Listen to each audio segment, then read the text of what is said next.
leads the EIT, the European Institute of Technology. It's a very interesting organization. If you're not familiar with it, I'd highly recommend getting more familiar with it. As the President pointed out, education is essential. Our educational institutions are drivers of value in the economy, along with the private sector, along with policy. And to give us his perspective, Mr. Martin Kern. What is the European Institute of Technology and what is it doing?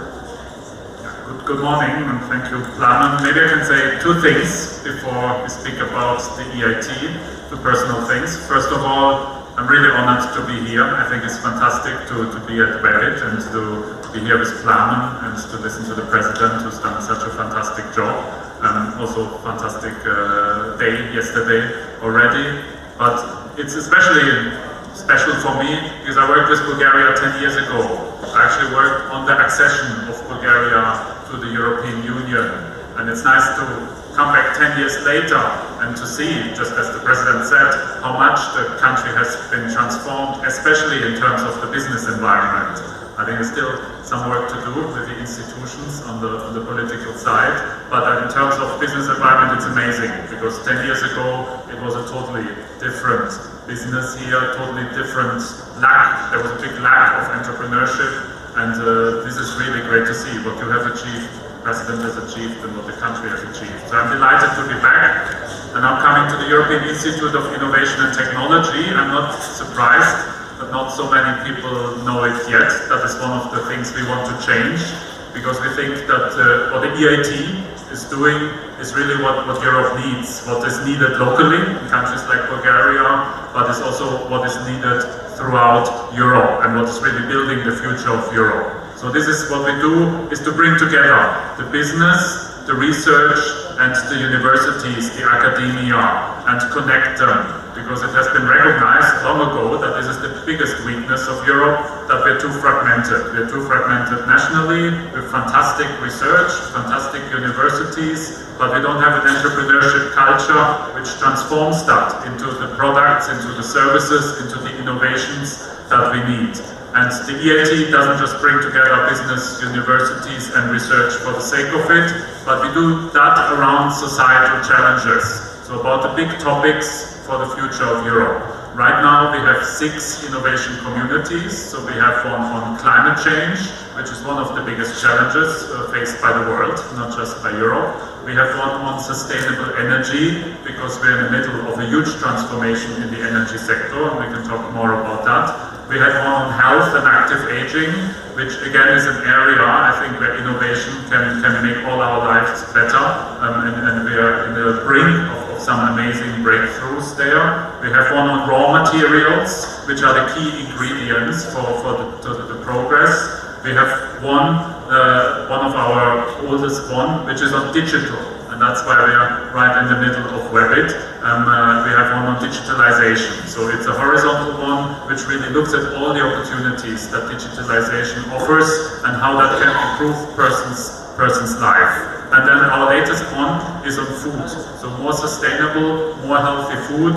We had a fantastic dinner last night at the award ceremony, but actually, there is a still very old-fashioned way that food is produced. Consumers are not actually very much aware what's in it, and we'll try to have a real revolution there as well. As also here, technology now offers fantastic opportunities to change the way food is being produced. So that's what we're doing, and that's what we're doing since 10 years. So it's still a relatively new initiative, and EIT is based in Budapest, but our activities are all throughout Europe. So we have 30 hubs across Europe. Unfortunately, not yet in Bulgaria, but we're going to change that. Absolutely, we have to change that. So,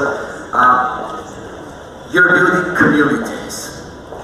You fund these communities. Is it like funding them forever, or how does it work with EIT? So an innovation community is set up for the long term, and long term for us means 7 to 15 years. And that is something very unique, because in Europe you have thousands of projects. The President also talked about this. Many projects, some of them succeed, some don't, but they're not really linked together very often. and not sustainable. So that's where the EIT takes a different approach. So we want to create a pan-European ecosystem, and we don't just want to create it, in fact we created it already. So there are 800 partners in the 6 innovation communities which we fund, and which we fund according to their results. And the second unique point, beyond the long-term nature of these communities, is that we want them to become financially sustainable. So that is their objective, because they're dealing with innovation, and if they're successful, they should create a return and continue without the EU funding. And that is also something that hasn't been tried or achieved before, that programs actually finance themselves and continue to resolve and contribute to the positive impact and societal challenges in the future. So that is very exciting. We are now halfway through with the first of these innovation communities, and we can see it's starting to happen, it's starting to succeed, because we have a lot of success coming out of them. For example, in the latest lists of Forbes of the 30 under 30 most promising young entrepreneurs in Europe, there are 18 from the EIT community. So you see excellent talents coming out. I can give you some examples later of some of the innovations that are emerging from the EIT, and we are still quite in the beginning. It's a new program, so we're going to scale up and become bigger and more successful. So for the audience in the room, how does it work? You have the local, there are kids, and there is the regional centers, right? And the whole process is actually decentralized. How do you select which parts of Europe to develop which verticals? How does it work? First of all, you can look at it as a huge accelerator program. So we're trying to build on existing businesses, existing research institutions, and existing universities working together to accelerate the innovation process. So we are selecting from the EIT side, and that is of course approved by the European Commission, the European Parliament, the Council, the topics. So what are the big societal challenges? The ones I mentioned: food, health, energy, climate. And then we give a lot of freedom within those societal challenges to the innovation community to work with their partners on the fields where they have the biggest potential to create new innovations that can help to solve the societal challenges. So it is very bottom-up, and it's a lot of autonomy given to the innovation communities, because no one in Brussels or in Budapest knows what is needed locally, what is the solution locally. This is known by the local players, so we support them to make that happen by providing funding for these communities. What about the topics of Webit? Smart cities, you mentioned health of course, but we have biotech, we're talking about transport, artificial intelligence. How do you see them? How do you develop them? I'm happy you asked that, because we will have 2 new innovation communities coming up, and I will mention them in a minute because they are spot on the topics that you mentioned. But already now, quite a few of our innovations are actually in this field.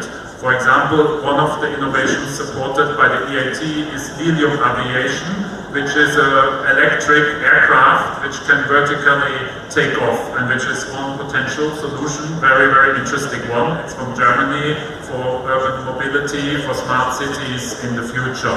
Another one that is extremely successful is Tado, which is also German-based innovation that provides smart meters with which you cannot just cut 30% of your electricity consumption, but also save 30% of your energy bill. And that can be done in any building, public building, household.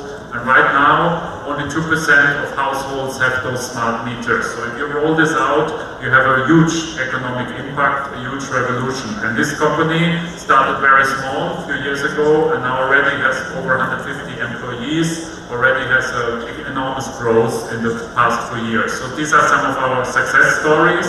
And because of the topics, smart cities, that you mentioned, that is so important, we will have next year a call on urban mobility.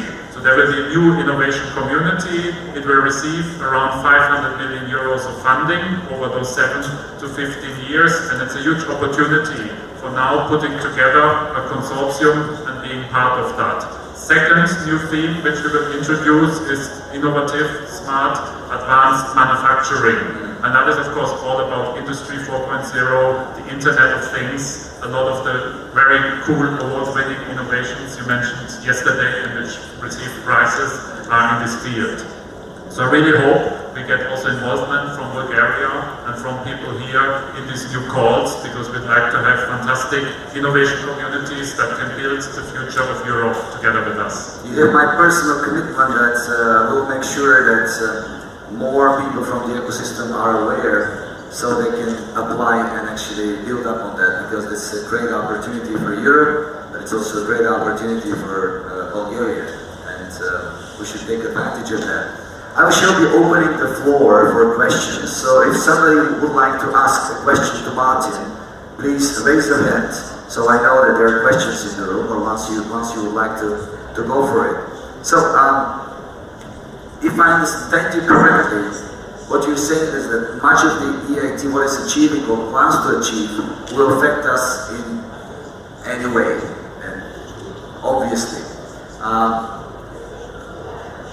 But I would say, I don't know the volumes of investments you're making, but can't we say, okay, there are enough innovations around the world, can't we just buy them and implement them, or we have to start them from the scratch? Like you mentioned, the flying, vertical flying car. Also, they have such projects in US, in China. How do you support the growth of Europe through, exponential innovation? I think there's a lot of studies on how innovation is linked to growth. It is obviously a positive relationship. But it can be different in different areas and in different locations. For example, in countries like Bulgaria, which still have relatively modest innovation capacity globally, despite all the fantastic work done here, a lot of the growth comes not necessarily from own research, own development, but from transfer innovations, from transferring existing technologies and really spreading them out. Because you may have vertically taking off cars, you may have very smart traffic systems, but unless you actually apply them, unless actually the people benefit from them, I've been a lot in traffic jams in Sofia last 2 days, so there's still a problem, then the people don't benefit from it. So that's where we see the role of the EIT, to really bring innovations to the market, to really apply them, and to really bring the societal solutions, to really bring the impact, and not just have new things, new products, new technologies, but get them to the people and get them being rolled out, because this is how you get better lives, healthier lives. Just one example, we have an application that has been developed by our climate community, which tells you actually about the pollution level in the city. And it gives you concrete advice whether you should go out with your children, whether you should do sports, or rather not, because that's unhealthy. So if that's not being used, it's just an app in a store. If people actually use it, you will have a very long-term benefit. You'll probably live longer, healthier, and better. So that is also part of it. So it's not just producing new things, but bringing them there. And that's where all the impact on society comes, and also where the economic impact comes. So, because we have a minute left, in order to wrap up, what are the challenges that are in front of EIT, and how do you face them, and how do you think you can solve them? Maybe two things. First challenge is we are not yet so well known, if we've seen from the mini poll in the beginning. So we would like to change that. We are a pan-European initiative, so we would like to be all over Europe. There is now a concentration in centers of excellence, innovation hubs, Paris, Berlin, Stockholm, London. There's a lot of the EIT's activity. We'd like to bring it to Sofia, to Romania, to the Baltic states. So there is really the pan-European coverage. We have a specific program for that, and more funding for it. So I want to work with you and others to make that happen. That's why I'm here today. That's the first challenge. Second challenge is to make our future themes work. So that's why I mentioned the call on urban mobility, the call on advanced manufacturing, but also to bring those innovations to really the citizens and to have the full-scale impact coming out of that. And that's maybe one last remark here, and I was really happy there was a Women in Tech Award in the end yesterday, because women are one of the big potential to bring them into innovation activities, into entrepreneurship, and really create an entrepreneurship culture across Europe. That's the biggest challenge for the EIT. We are small, but a growing program, and I think what we're doing, connecting the business with the research, with the academia, is the right way for Europe to solve these issues and to overcome the fragmentation. That's the challenge, and we will work on it very well.